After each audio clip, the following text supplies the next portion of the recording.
what I want to do today, most of the time today, what I want to talk to you about is a draft, and you'll see that word, I think about 50 times on the slides that I'm showing you, a draft model of how we might go about our budgeting processes differently here at the university.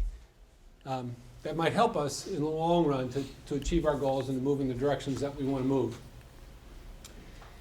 But I want to spend just a few minutes at the outset saying why the heck are you doing this?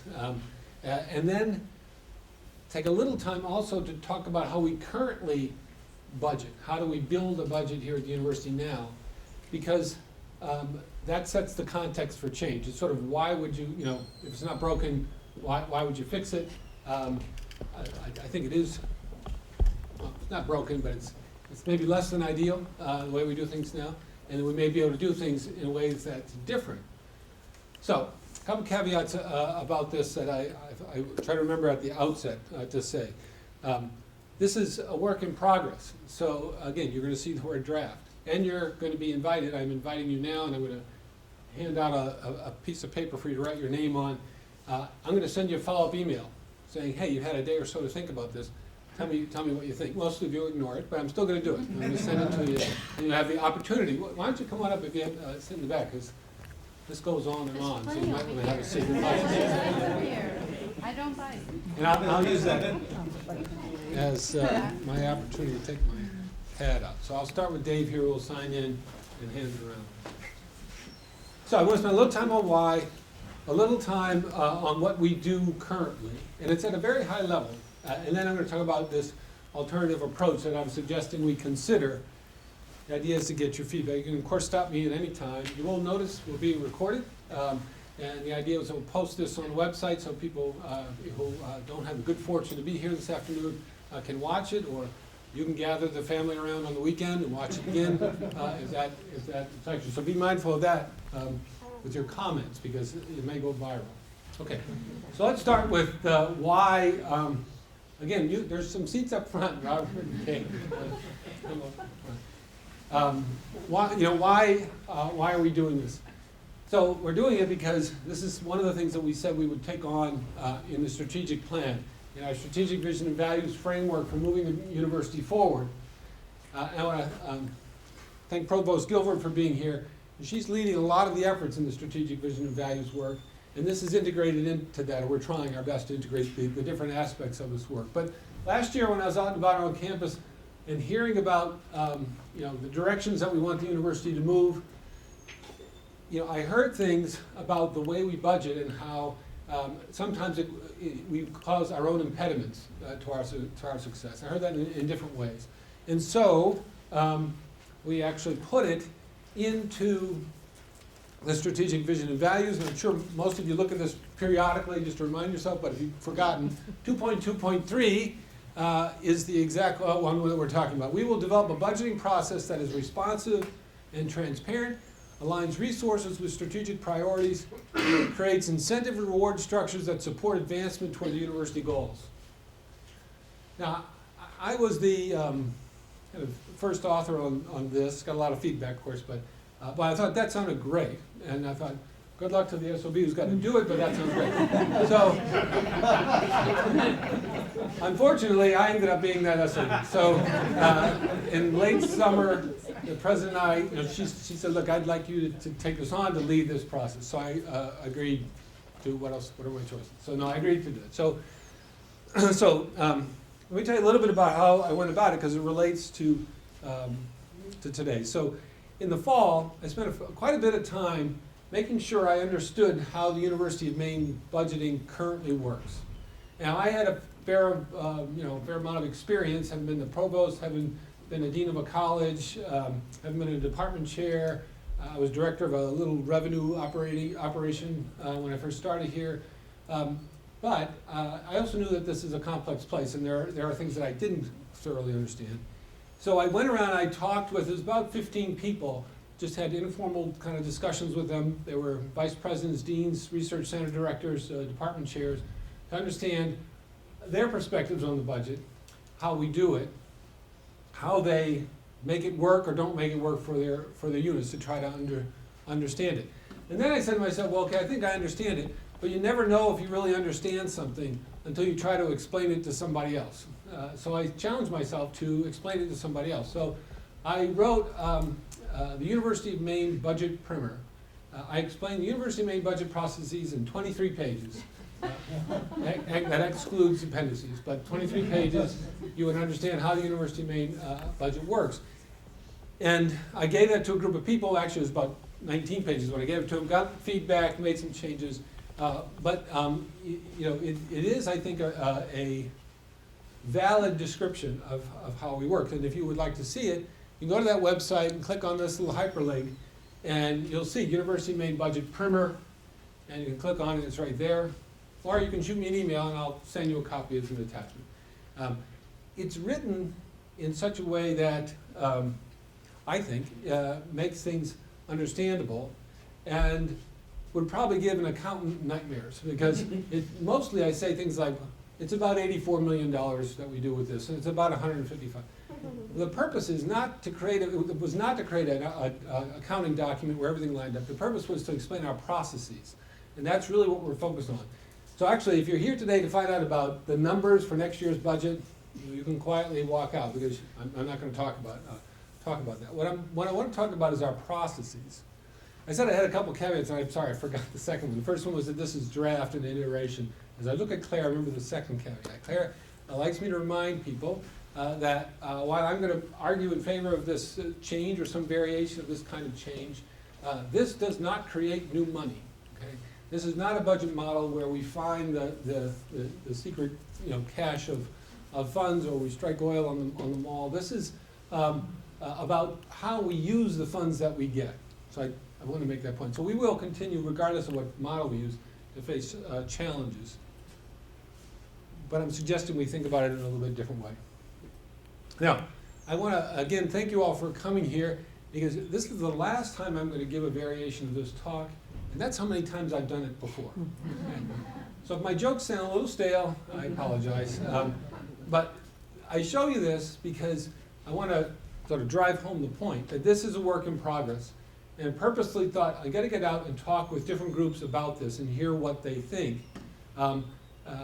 That, if I went and closed my door and wrote a model, I would think it was great, but it probably wouldn't be that great. Right? I got to learn from folks and hear what the problems are, the concerns, and the questions, and so we can think about this together. So just sort of to show you, this is, I think, number 18 or 19 time I've talked about this. All right, so what I want to do, I said I wrote this budget model primer, and I know most of you are going to run home and read it tonight, but you're the odd people, so most people at the university won't take the time to do it. So I want to take a moment to explain how our budgeting process works now in 5 slides. I think it's 5. So what we have where we get our money from. So these are our revenue sources. Okay, state appropriation, tuition, unified fee, F&A recovery or indirect cost return, the funds we get on with grants, MEIF from the state. We have some other student fees that are not unified fee. We do a variety of things that we charge a fee for to the community. I'm not talking there about the fees we charge each other. This is talking about money coming into the institution. So sales, one of the big numbers there would be athletics, for example, ticket sales and others. And then we get some restricted funds from the federal government that we have to use for certain specific purposes. So those are our basic, or actually those are almost all of our revenue sources. So having given this talk enough time, I've gotten the question, so I'm going to beat somebody to the punch. They're going to say, where's the foundation in private philanthropy? It's not on there. Okay, I apologize. Because what I want to do is show you how this works. And our private philanthropy money is important. On a typical year, it's in the ballpark of $8 to $9 million that comes over to help support the university. But where does it go? It goes where the donor wants it to go. And 98% of that money is restricted to go for specific purposes. So it is part of our operation, and I'm going to think about how to integrate it into my slides at some point. But right now, you won't see it in there. Now, these are our big sources of revenue. Now, in the way we work right now, you can think of every part of the university is falling in this box. Whether you're a college or the library or one of the research centers, your student affairs or athletics, or I ran out of energy studies, put et cetera, but anybody who's in there. So the way we operate now is that if you're responsible for the budget of one of these areas, what happens is, at a certain point in the prior year, you're told your revenues, basically. Here's your budget for the coming year. And then your job is all about managing expenses. You say, okay, here's the budget, here's my expenses, usually there's a gap, I gotta figure out how to close that gap. And that's primarily what you're focused on. Okay, so how does money get over here? So one of the things that I think is one of our challenges is the way money comes from the revenue sources into these other areas. Oh, by the way, this is everything at the university except auxiliaries. They operate a little bit differently. Thank you, Dan Stirp, for coming, because he's already heard this talk. It's so exciting, I needed to hear it a second. Thank you. And I will review it this weekend as well. Thank you. That's excellent. Okay, so this is our E&G, how we do primarily our E&G budget. So what happens? Well, when we build our E&G budget, these are our two big sources of money. One thing that Jake Ward pointed out, he says, look, all your squares are the same size, but they're very different. This is $84 million, this is $155 million, and that's $9 million. So, sorry about that, but that's the way I'm doing it. But the thing is, the way we build budgets, these sources essentially get blended. This is my term, the E&G revenue blender. Money gets in, and when it comes over to the areas to operate, you cannot trace it back. So you're a college dean, you get your budget, you say, thanks, I've got this much money. But if someone said, so as Dean of Liberal Arts and Sciences, the budget was about $26 million at that time. Someone said, well, Jeff, how much of that comes from the state appropriation? I'd say, a chunk of it. There'd be no way for me to describe that because of the way we handle it here.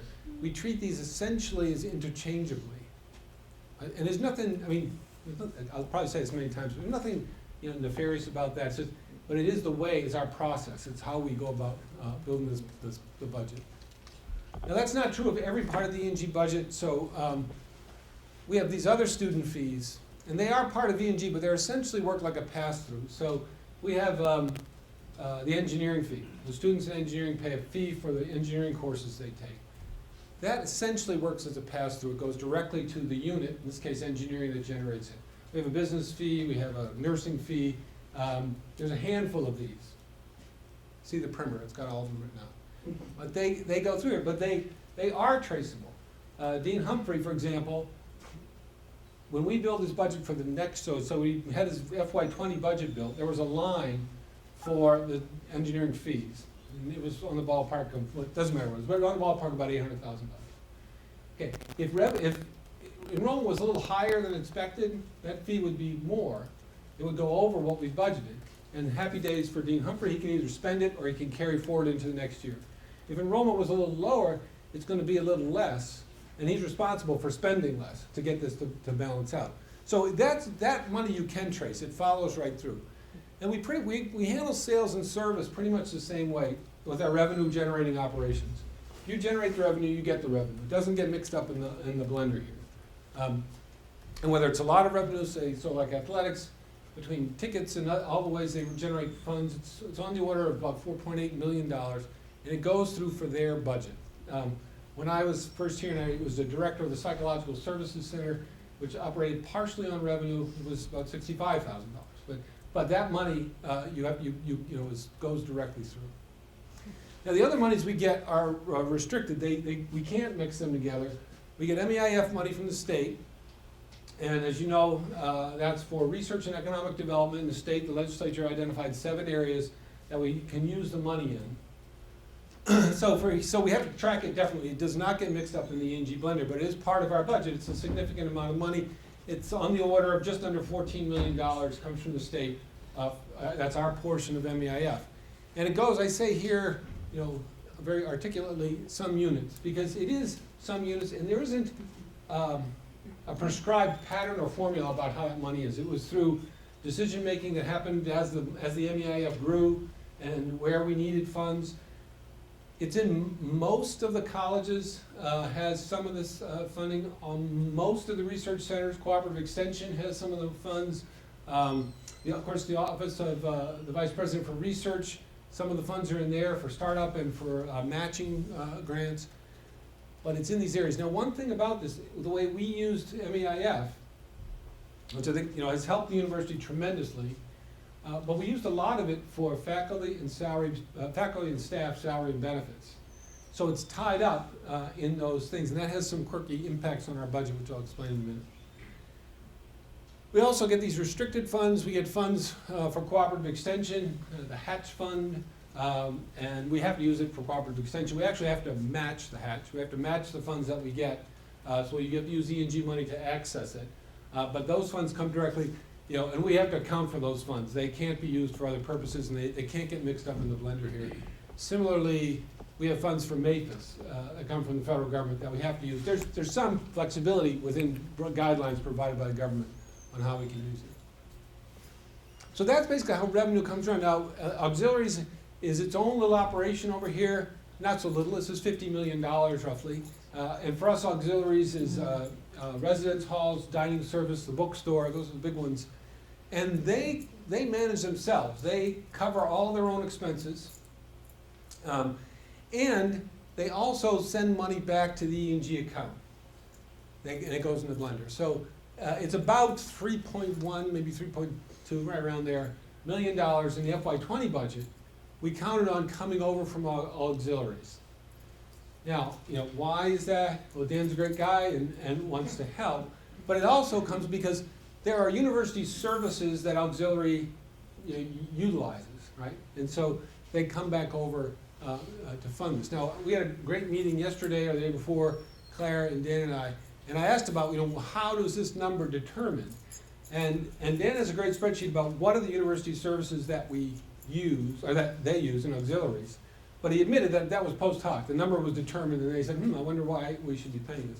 But it's fine, and so they support us. Now, I want to be clear, there are other monies that go from auxiliaries into the university. A lot of it goes here in facilities, but that's on a service agreement deal. So they want, they pay for their own custodial, but there are facilities custodian employees, they pay into facilities for that. They want an area painted or renovated, just like everyone else, they have the contract. So even though they give 3.3 over to this base, they actually move a lot more money into the university buying our services. But they do operate separately. They report to the Board of Trustees separately. They don't get integrated into the E&G budget. All right, so that's it. That's 5 slides. That's how we work. Now, I think it's, in the learn and talking to people, there are some challenges in the way we budget. And I'm not going to go through all of them, see the primer, but we'll go through, I think, some of the bigger ones are. One of the big things is that there's, the way we create our budget, there's this disconnect between our revenue and expenses. So let me tell you what I mean. It goes back to what I said earlier. If you're in charge of one of these units, you're basically focusing on your expenses, and you wait to be told what your revenues are. So you wait, if you're a dean, for the provost saying, here's your number for next year. Right? And you're given that. And you say, thank you. But there's a, if you're a good dean, there's this disconnect. And what that means is that what happens is the way our budgeting is, our process, there's a lack of incentives and rewards for productivity. So again, most of our money, I said, is tuition, $155 million.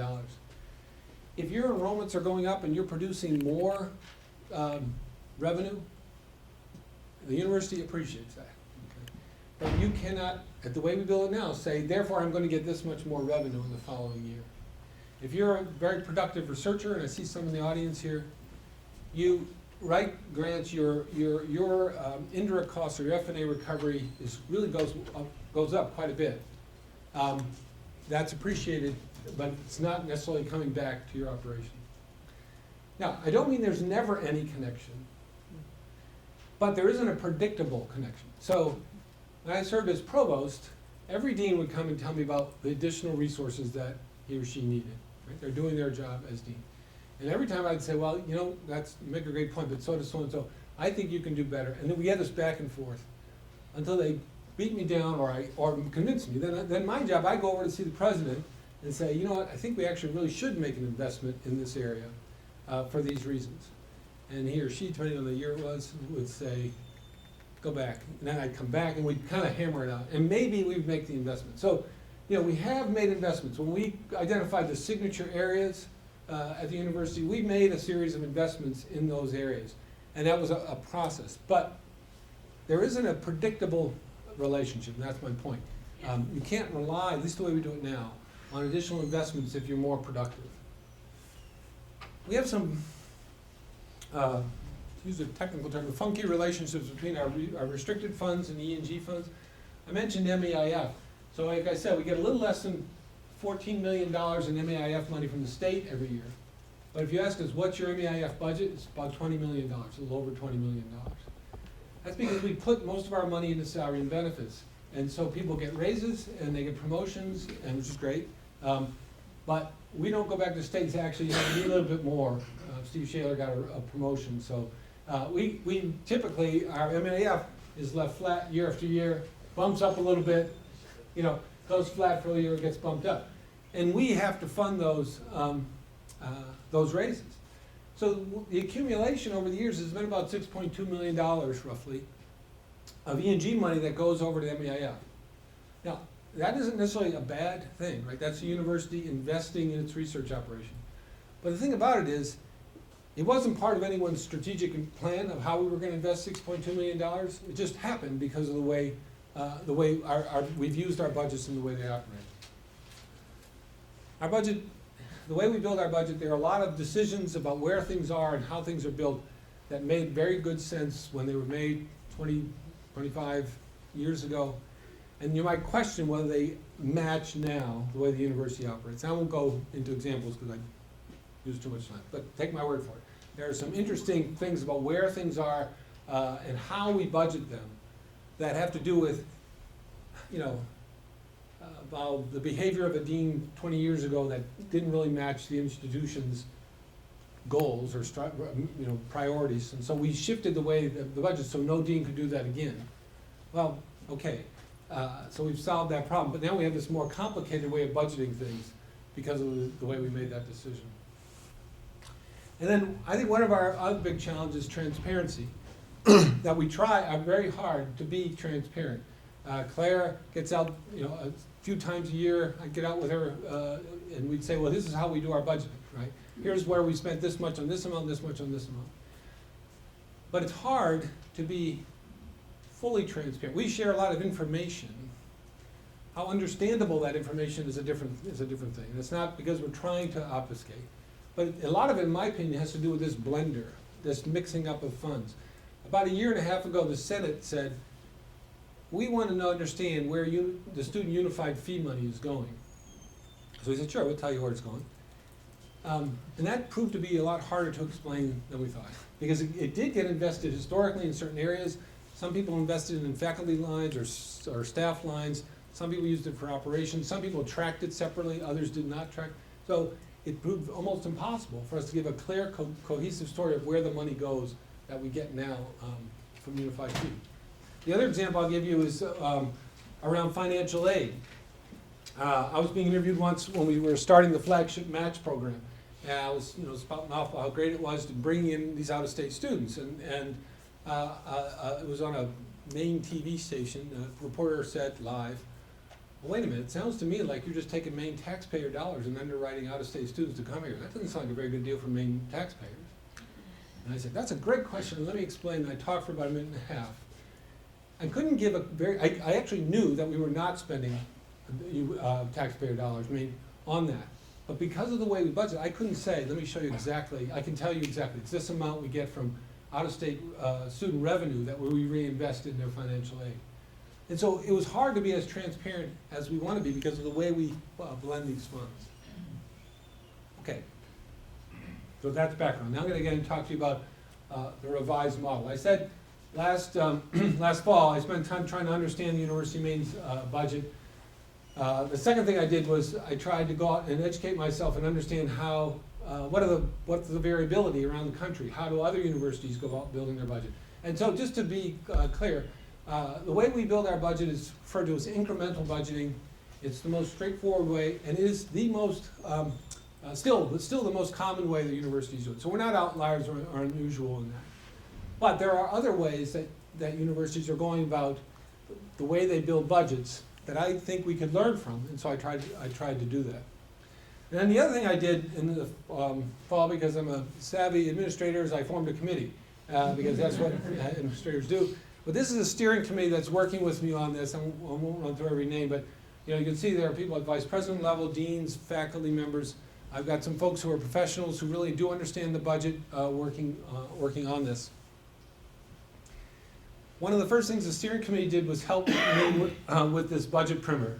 I had them read it and they said, well, this is really good, but this isn't clear, or actually, it's not quite the way you describe it here.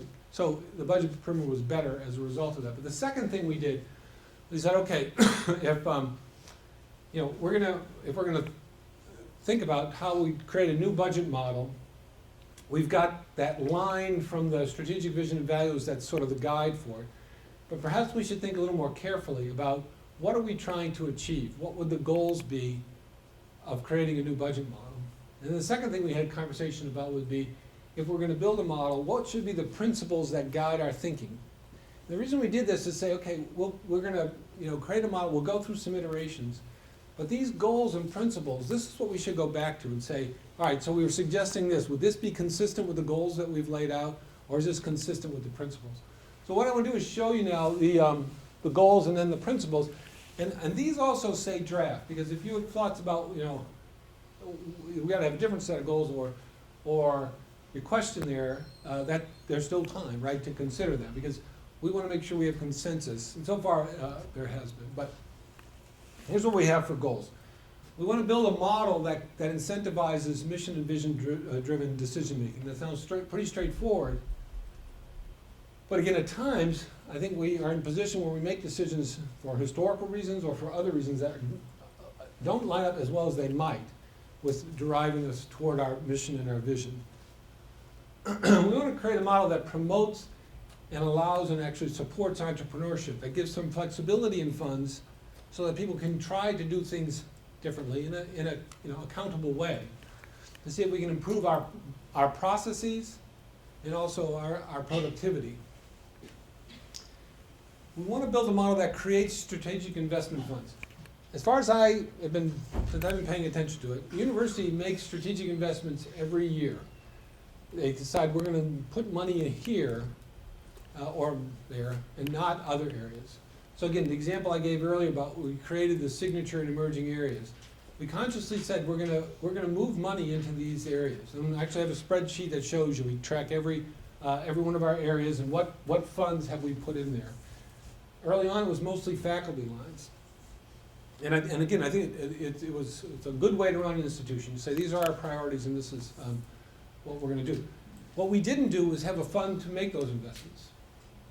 So we said, for example, we want to grow in our signature areas, and one of them is engineering. So we put a couple of faculty lines in engineering. One was a chair position, and that's very expensive, for faculty line. But we said, no, we need to do this to advance this area that we've identified as signature. So where do we get the money? Basically, we scooped it from everywhere else. Basically, that's it. Making the investment on the top end added to the budget cut we had to deal with at the bottom end, if you will, in thinking about our budget. So what is that everybody paid for those investments. And again, I don't say that in a defensive way. That's the way we did it. I think it was good for the institution. I think a better model would be to say, here, we have a fund for investments. This is how much it increases our accountability. Say, we built a strategic fund of what, fill in the dot, say $5 million. And depending on who the president and provost are, they could say, hey, guess what, this is what we're doing with it, because that's their prerogative. Or they could say, hey, here's our priority. We want to hear your ideas about how to use it, or some variation in between there. And again, we do those things, but we've never built our budget so that we're on an ongoing basis resupplying a strategic investment fund. Ideally, we'd like to build a model that has some resilience to fluctuation in revenue and expenses. We'll never build a model that is completely resilient. But if we can make our fluctuations more predictable and understandable, we can weather them somewhat better. We thought it was important to identify that we also want a budget model that works for the university. That is, it helps us to be better at education, research, and public service, and also actually supports our goal of having a kind of workplace where people want to work. It won't do us any good if we have a budget model that's nice and tight and we feel very good about it from an accounting point of view, but it sinks research down the tubes, right? So we have to think about how does it support our mission. And then we wanted to make this goal explicit as well, that we want to build a budget model that actually enhances or makes it easier for folks to collaborate. The background to this is that I think actually, as a research university, the University of Maine does pretty well in supporting collaboration across colleges, across research centers and colleges. We're not perfect, but we do pretty well.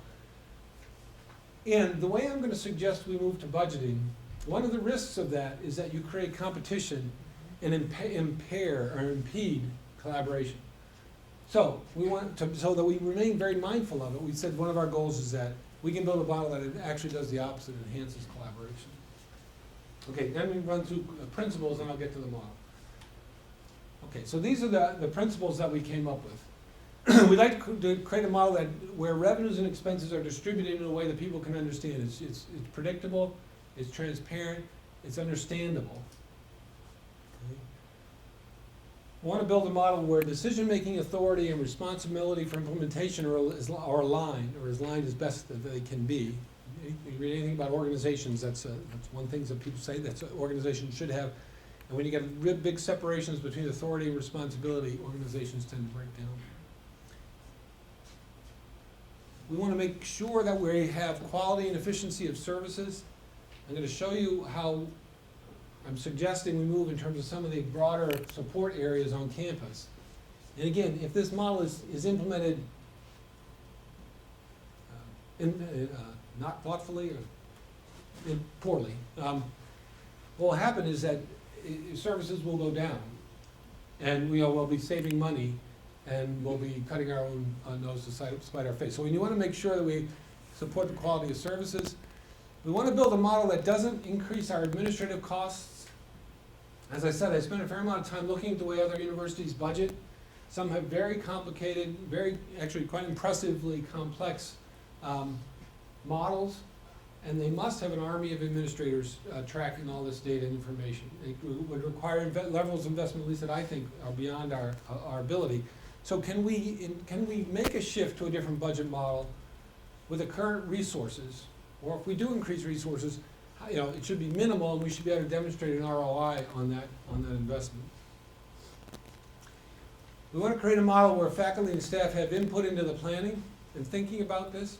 I can't tell you how many meetings I've been at with often faculty groups or FIPSI, for example, good people asking good questions. But I spend my time explaining that their question is brilliant, except all the assumptions were wrong. So let me go through and correct the assumptions. And then it sounds like I'm being really defensive and not answering their question. Or two, by the time we get through and they say, "Oh, I see how it works. Time's up. We'll see you in a month." It's very difficult. It's been very difficult historically, and not just here at this university, but to get people engaged in a real thoughtful way about how do we plan our budget. And I think we can come up with a way that's more transparent. We can help achieve that goal.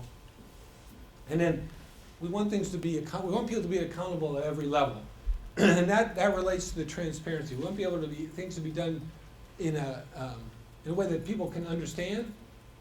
And that those who are making decisions about budgetary, it's not that they're always going to make the popular decision and everyone will say, "Hey, way to go." But they'll be able to say, "This is why, and I can show you the dollars and how they lined up. And whether you agree or disagree with my decision, I'm accountable for it and I can explain it." All right, so here we go. So what I want to do is explain this draft here. Alternative way that we can do budgeting. And I'm going to start with 3 rectangles. By the time I'm done, there are going to be 30 squares, and I can't count how many arrows up there. But we're gonna do it one step at a time, so that when we get to that last slide, it's so complex, you can say, oh, I understand, that's clear. So that's the goal. So, we have our revenue sources. You've already seen those. Then what you do in this model is you take pretty much everything else at the university, almost everything, and you say it's either part of a responsibility center or it's part of a support center. If it's a responsibility center, revenue goes into the responsibility centers. And they are, as the name implies, responsible for their own expenses. But they also share in covering the costs of the support centers.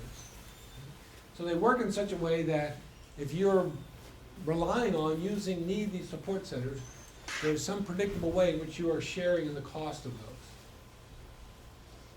Now, in this kind of model, there are things obviously things can become more complex.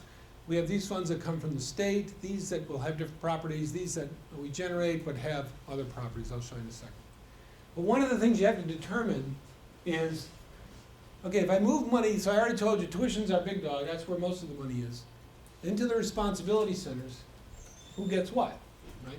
So how much does, of the tuition that engineering students produce goes to the College of Engineering? So if I ask Dana Humphrey, he says, well, all of it, of course. And if I ask Dean Haddad, he says, no way, I get all that stuff for the math, chemistry, and so. So you have to figure out some kind of formula about the distribution to make that determined. And then similarly, you say, well, what this support center, say one of our support centers is going to be student affairs. How much should each college pay for the student affairs? So you got to come up, well, I'm sorry, let me show you my responsibility centers and I'll show you. So this is draft again.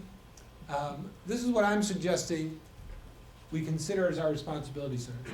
Here you have all the colleges, including the Honors College.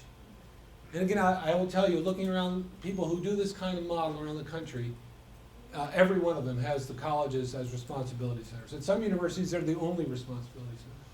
I'm suggesting they be the responsibility centers, but also that the research centers, and let me clarify what I mean here. At the research centers, they would operate somewhat as a college in that, and I'm talking about the research centers that report to the Vice President for Research. And the Vice President for Research would, with respect to the management of the resources, be in somewhat like the dean's role for the college. So a college has, depending on the college, 3 schools or 19 departments, and the dean manages those resources. What I'm suggesting is the resources go to the dean level, and then the dean is responsible for dispersing them in amongst their units. Similarly with the research centers.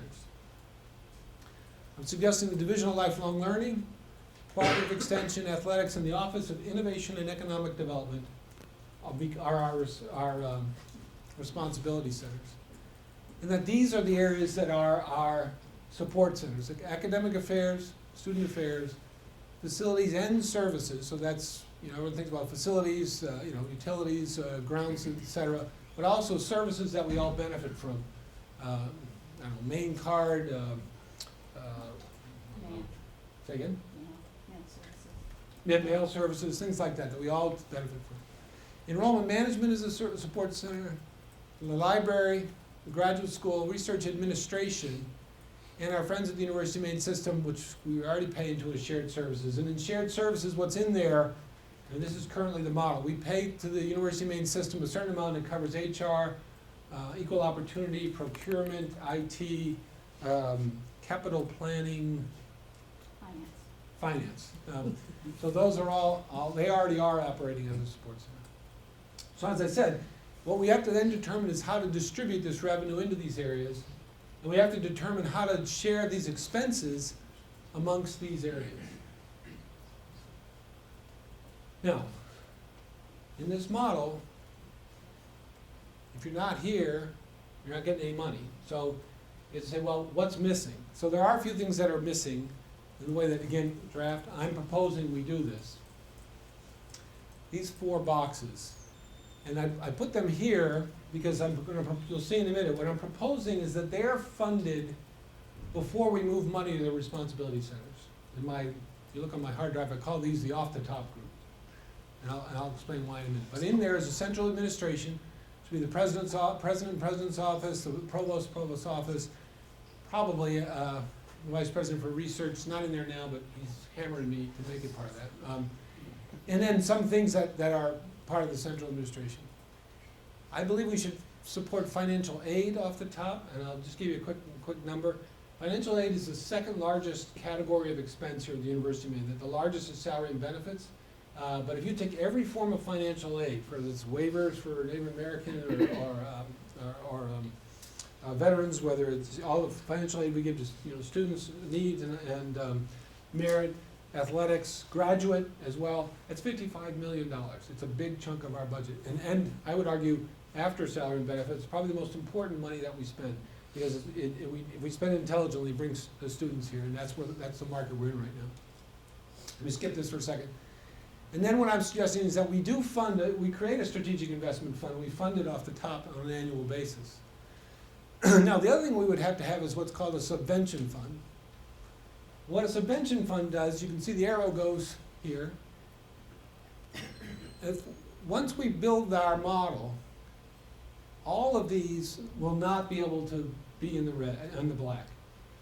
In fact, most of them will probably be in the red. Because if we add their tuition and the money they get from F&A and from other fees, it's not going to cover all their costs plus their share of this. What I'm going to suggest to you is that we use state appropriation to subvent so that they come out even or okay to start as we move to this process. And I'll get to that in a little more detail in a minute. But that's what a subvention is. A subvention fund keeps a unit whole when you build your model. Okay, so because I don't think that's complicated enough, I changed it a little bit. So this has got, I didn't put any new squares on there. Everything's the same. However, I did box these together in colleges and these and other. And I did that because I'm going to start flashing arrows up there. Now, if an arrow goes to the end of this box here, what that means is it funds everything in the box. And if it goes inside the box, say to here, that means it's going to fund the Maine Business School, not everything in the box. That's my logic. Okay? So I decreased the number of arrows I needed by some order by coming up with one. So here's what I want to do, is I'm going to walk through each of the revenue sources. And first I want to talk to you about how I think, draft, propose, we use that revenue source. And then what I will do is we'll talk about how we fund and support the sports centers. So let me start with state appropriation. I'm suggesting that we take our state appropriation and we use it in three ways. This is how we fund our central administration. You need to have a dean, you need to have a provost and a president. Some people may disagree, but they are important jobs. They have responsibilities that go beyond just supporting the operation. They're about setting direction for the university, strategic leadership. They interact with the government, with alumni, donors, the system. So we need that. I think a portion of financial aid should come from state appropriation, but only a small portion. And we should be clear that we're taking this state appropriation, we're using it to fund Maine students. And we should say this many $1 million comes from state appropriation, and it's used to fund students from the state of Maine. We can use it for merit or need, but it comes from there. And most of it, I think, should go into the subvention fund, and the state appropriation we use to keep everyone whole when we transition to this model. Now, tuition is the big money, as I said. That's $155 million. And here's how I would suggest we use it. Let me start down here, because that's where most of it will go. Most of tuition will go down here, and then from there, it'll be distributed to the colleges. So it stops there, but you can go to all the colleges. Some will go to DLL because they do some programs that are not housed within a college. And actually, currently we have innovation engineering in the Office of Innovation and Economic Development, so they would get that bit of tuition revenue. That's where most of it goes. But I think we should fund these two pieces off the top, if you will. So when I say they get the lion's share of the revenue, what I'm talking about is the net. After we've taken off a certain percentage for strategic investment. So, we have to determine what that is, but to just give you a sense, we modeled it at 3%. That would provide the leadership with $4.6 million roughly to make strategic investments. And then most of financial aid, I'm suggesting we fund with tuition dollars.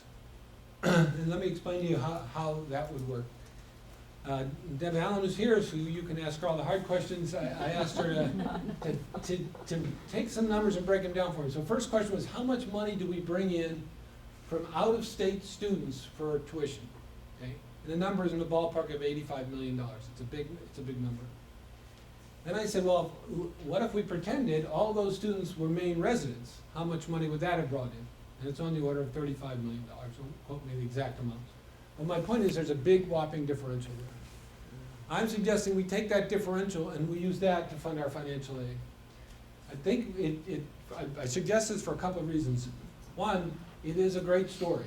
It's where we can say we are tracking kids from out of state, and yes, we're providing them competitive financial aid packages. And you know how we're paying for it? With kids from out of state and the extra money that they bring in. And we turn that over, and that serves our institution and serves the state of Maine. And oh, by the way, we're also taking some of that money coming from these growing number of out-of-state students, and we're bringing down the cost of coming from Maine residents. So it's a great political story. The second reason I think it's a good idea, I had a spirited discussion with NSFA this morning about whether or not that's the case, but this is what I think. When you get down to distributing tuition, so as I said, you come up with a formula and say, well, if you taught the course, you get this percentage, and if it's your major, you get that percentage.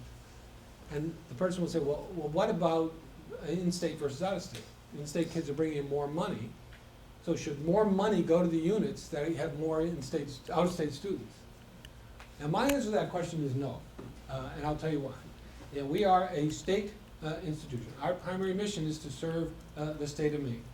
And if we create incentive structures that incentivize and provide rewards for people to grow out-of-state, and perhaps they could do that at the expense of in-state kids, we're operating counter to our mission.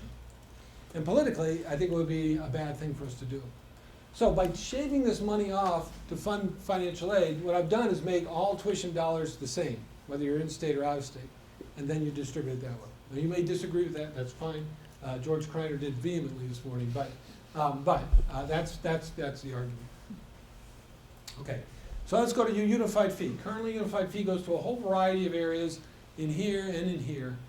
I'm suggesting a simpler approach. I'm suggesting that unified fee goes into its own formula, and it goes in two places. Most of it will go to the colleges, supporting classroom fees. Some of the fees that it was originally were condensed to create the unified fee. And some of it goes to athletics. We already use a portion of the unified fee for athletics. What I'm suggesting is that we simplify the way we fund athletics so that, again, we can say, this is how athletics is funded at the University of Maine. And I'm suggesting a percentage of the unified fee go to athletics. Now, if you're curious, well, is that going to fund all of athletics? No way. It's not going to be close. But the other two sources, when there are enough arrows up here, but I'll give you a foreshadowing. The other big arrow will go from here. They're funded by their own sales and services. And the last would come from the state and through the subvention. And we did a rough model of this, so don't quote me on the dollar amounts, but we did, I would say the royal we, Deb did all the work, and did some modeling on this with what their sales and services, and with, if we took, just for starting point for discussion, 35% of the unified fee went there, and they got all their sales and service. We'd have to give on the order of about 3.2 or something, maybe 3.5 million of state appropriation to fund athletics at its current level. Now, Ken Ralph would say that's grossly, inadequate, but it's what he's getting now to fund it at that level. And from my point of view, that's a very good story. I think we should be, what's the right word, shouting about athletics as a way of the way it serves the state. Because that 3.5 whatever million dollars of state revenue generates tens of millions of dollars in economic activity in the state by having Division I sports here. So there's a multiplier that occurs. And also, by the way, I would love to be able to say to the parent, actually, no, we don't use your child's tuition. Your child's not paying tuition to support the athletic program. They do pay a fee. They pay into a fee, and that goes there. It makes the story somewhat more straightforward. Okay, let's go to F&A recovery. Currently, it's on the order of about $9 million a year. What I'm suggesting is that this one is a little funky with my model, but if you bear with me. I'd say a chunk of this, of F&A, a portion should come and go directly to research administration. That's partially what the administration part of F&A is supposed to be. So it's about the Office of Research Administration, it's the Office of Research Development, it's compliance. Some of those funds could also be used to support the shared instrumentation, like electron microscope, for example, the things that we need to, that people pay for with grants to use, but they don't pay for the upkeep, maintenance, things that we need. And so a portion of it go there. And then the other portion should go to he or she who generates it. That is to the units who generate it. So I have it stopping here, meaning, the college generates X number of dollars. They're gonna get a portion of those dollars. Now to foreshadow a little bit, for modeling purposes, draft, what I'd suggest is that 50% goes here, 50% goes to the unit that generates it. So that would include the research centers going to their cooperative extension, and there's some grant money in Office of Innovation and Economic Development. Okay, now we got these 4 boxes. And I'm gonna go through this quickly, and unfortunately, there are gonna be lots of arrows. But the bottom line is I'm not proposing any big change, in fact, I'm not proposing a change in how we do this. So, MEIF, to change this model, I'm saying basically it goes where it goes. So if you get MEIF now, you get MEIF as we transition to the new model. If you're a research center, you get it. Some goes to cooperative extension, some goes to this Office of Innovation, Economic Development. Some of it already goes to research administration, and I'd say we leave it alone.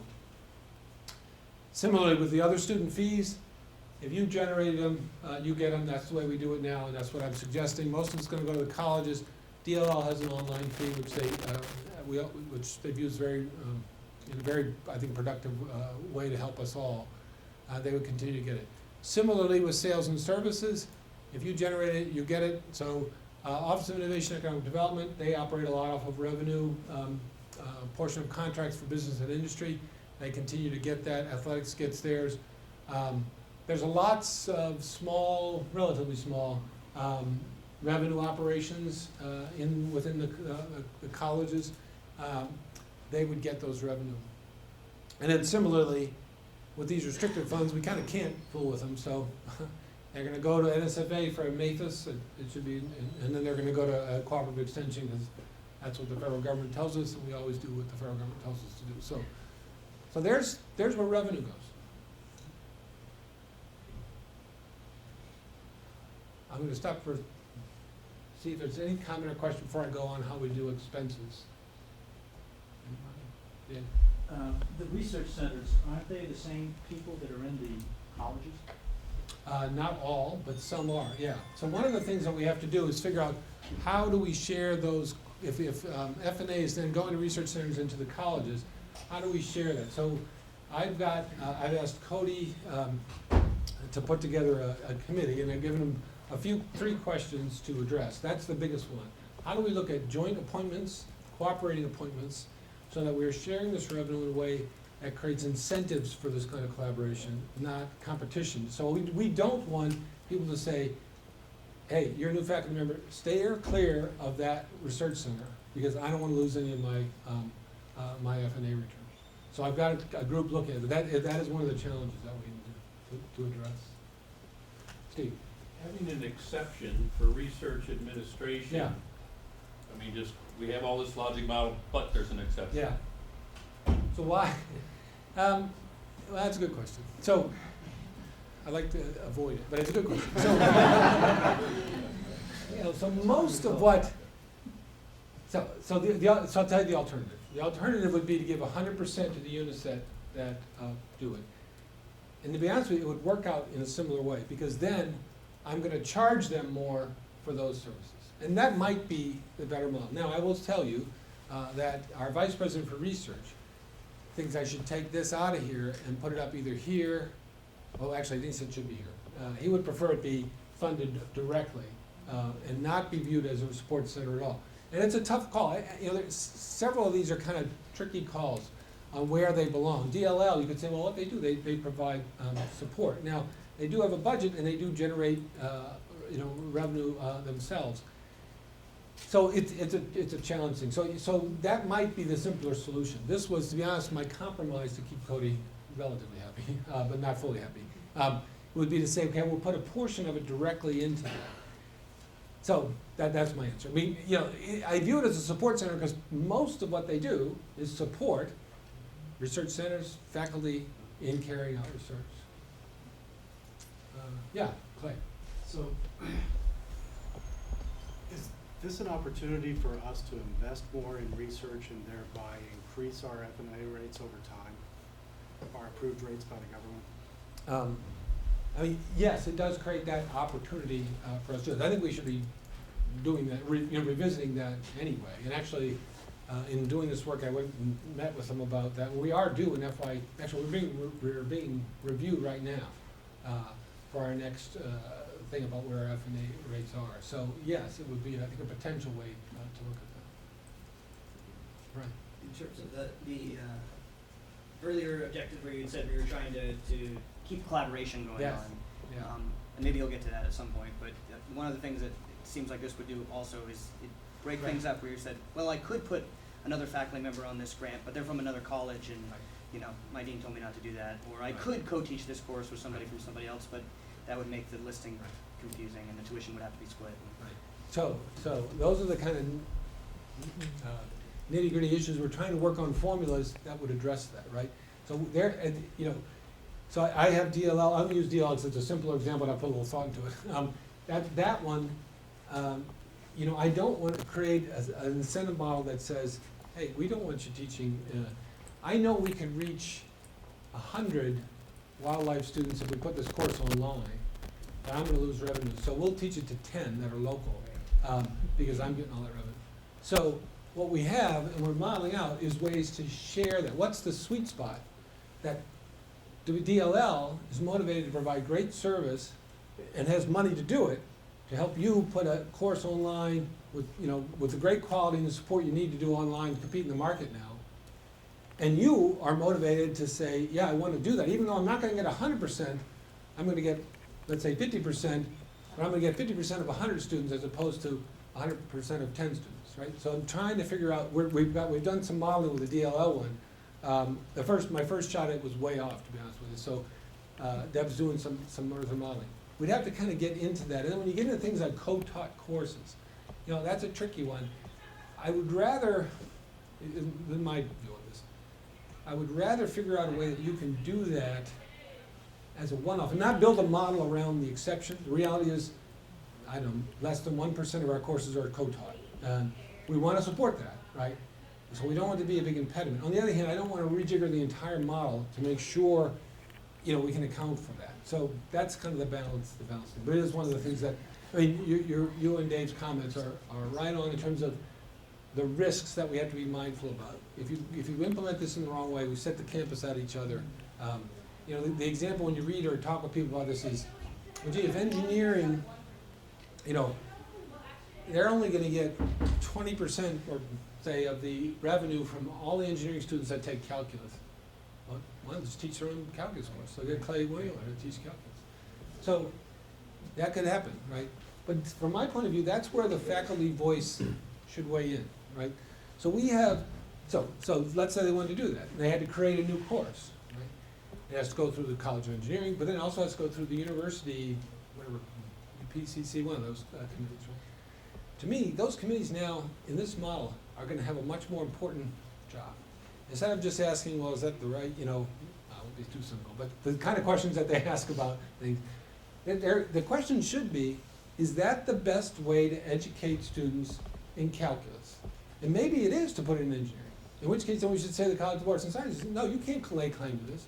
So the arguments should be about the quality of what we're doing. Now, this model will potentially create things where people will raise questions. You know, are we doing this in the best way? And yes, they'll be motivated maybe by finances, but it should empower us to be asking the harder question, right? Maybe we should make a change, but how, you know, that's where, again, the faculty voice should be weighing in. Scott? Jeff, you know, in the School of Applied Sciences, and we formed what's called the Climate Change Institute 48 years ago. Yep. And when Hal Borns formed that, he had the brilliant idea that both units should share credit Right. in all of the research revenue. and that's actually kept the blood off the floors Right. for 48 years. So, you know, how do you manage that? Yeah, well, I mean, yeah, I gotta turn to the climate change students and say, how have you done it for 40 years, right? And I know one thing they do is we double count some things, and you can't double count money. You can double count credits if it doesn't mean money. So sure, you can have those credits, I'll take them too, and everyone's happy. But when it comes to money, it changes that dialogue. So I am, yeah, I'm aware that that's one of the big risks. I think there are ways that we can get intelligent people together to say, okay, we do want to share those revenues. You know, here's the either guidelines for creating a model for it, or here's our standard, you know, our standard way of sharing. If you're cooperating, you get this percentage or that percentage. I think there are ways forward, but you know, those are the things we have to be mindful of. Yeah, I would just suggest that, you know, internal double counting is not a sin. No, You can't put it out as an annual report for Right. the university That's double right. counted, but internal double counting can really keep the peace. no, that's right. It's a fun, and we do that again with credit hours and certain things, because we're only talking to ourselves and nobody listens, right? But if we can't do it, but if we're talking about money, then people think about it in a very different way. You're right. Mark. Are you allocating across the colleges based on credits or majors? Can I get you to hang on to that for a second? I want to show you in just a minute, okay? Let me talk about expenses first, because I can do that relatively quickly, and then I'll get to Mark's question. So the question is, you know, who should be paying for these things? So I would say the colleges need to contribute to all of these things, because they rely on all of them to operate. So in my little model, goes in, there's a distribution formula, and they go to support that. But if you go down here to the other box, you could say, well, wait a minute, should athletics really be paying for research administration? And I would say no. But I would say everything in this box should contribute to two areas: facilities and services, and the University of Maine shared services. Most of these have to do with management of humans. And this has to do with management of facilities and humans. So everyone should contribute to that. But then you have the research centers, cooperative extension, and Office of Innovation and Economic Development. And I would suggest those three areas should also be supporting the library and supporting research administration, because they rely on them. And then just to complete my model, auxiliaries would continue to support us, but I would say now what we want to do is have them supporting, using a formula that's, you know, understandable and predictable. They support facilities and services based on how much they use it, and they support University of Maine shared services similarly, based on their percentage of using it. So let me get to Mark's question, because I'm mindful of the time. And again, I have lots of time, so I can stay and talk about any of this, but let me just to complete it. So to try to simplify this, let's say we just look at one responsibility center. And it might get money from any one of these, and it's gonna have to support all or some portion of these. So Mark, here's my answer, and it's, I'm gonna point it here one more time. Draft about how I think we should do this for an initial modeling, a draft. Okay, so this is what I suggest. For tuition dollars, that 80% of it goes to the college that teaches the course, 20% goes to the college of the student's major. Okay? So those engineers taking calculus, College of Arts and Sciences gets 80% of that revenue, engineering gets 20%. Of the unified fee, you get your percentage of student credit hours, you know, that college's percentage overall. Of the 65% that's left, if you follow me, after we've taken 35% for athletics. As I said earlier, I'm suggesting 50% of the F&A recovery go to the responsibility center. You get MEIF at the current level that you've getting it. If you get student fees, you get student fees now. If you get sales and service, you get sales and service now. And these restricted funds, again, they're going to two places, and they go at the current level. Then what I'm suggesting in terms of the way we share costs, for student affairs, it's your percentage of students, and this is now head count. So if 35% of students are College of Arts and Sciences students, College of Arts and Sciences is responsible for 35% of the budget for student affairs. For facilities, it's two factors that go in. It's the average of your percentage of the space you occupy and you own. It's not shared space, it's a space you, if you wanna control it, you get billed for it, and your percentage of overall employees. For library and for academic affairs, it's the combination of your percentage of students and your percentage of faculty. For enrollment management, it's your percentage of undergraduate students, because that's primarily what they focus on. For the graduate school, it's your percentage of the graduate students, and then this one takes a little further explanation for research administration. What I'm proposing is that it's a combination of two factors, the percentage of research time of your faculty. So that funds so that the costs, expenses are distributed differently. If a college has faculty who are at 3/4 time research, they're gonna count as 3/4 of an FTE, and they have faculty members who are at 25% research, they're charged only as 1/4 of a faculty member. So that, the logic obviously is if you have a larger research percentage time, you should pay more into the research administration. But also combining with that is research expenses. Because clearly, our research expenditures, which are mostly driven by grant activity, is not distributed. So there are people with 50% teaching responsibility who are very productive scholars, but are not using the research administration office. They're writing books, that kind of work.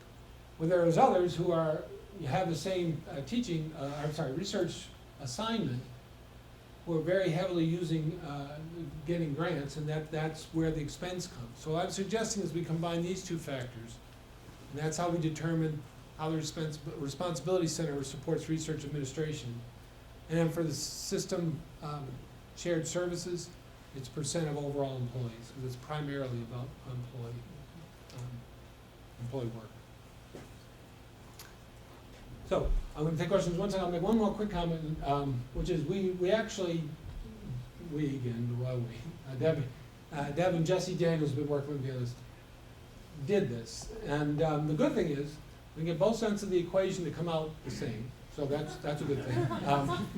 And then there's quite a bit of variability. The area I haven't talked about is subvention, and I'll repeat what I said earlier, but hopefully it'll be a little bit clearer. Let's say you have a college and you determine all of its revenues this way, and you determine all of its expenses here plus its own expenses. You take that difference, if you end up the college ends up in the red, we use a portion of the state appropriation to balance them out for year one. So when we transition, they're not harmed, that is, they're in the same position they were the year before to start. After that, their portion of the state appropriation stays the same, meaning if we get a little more from the state, it goes up a little bit, but we're not going to tinker with the model every year using subvention to make sure everybody comes out the same, because then the model loses its incentive properties.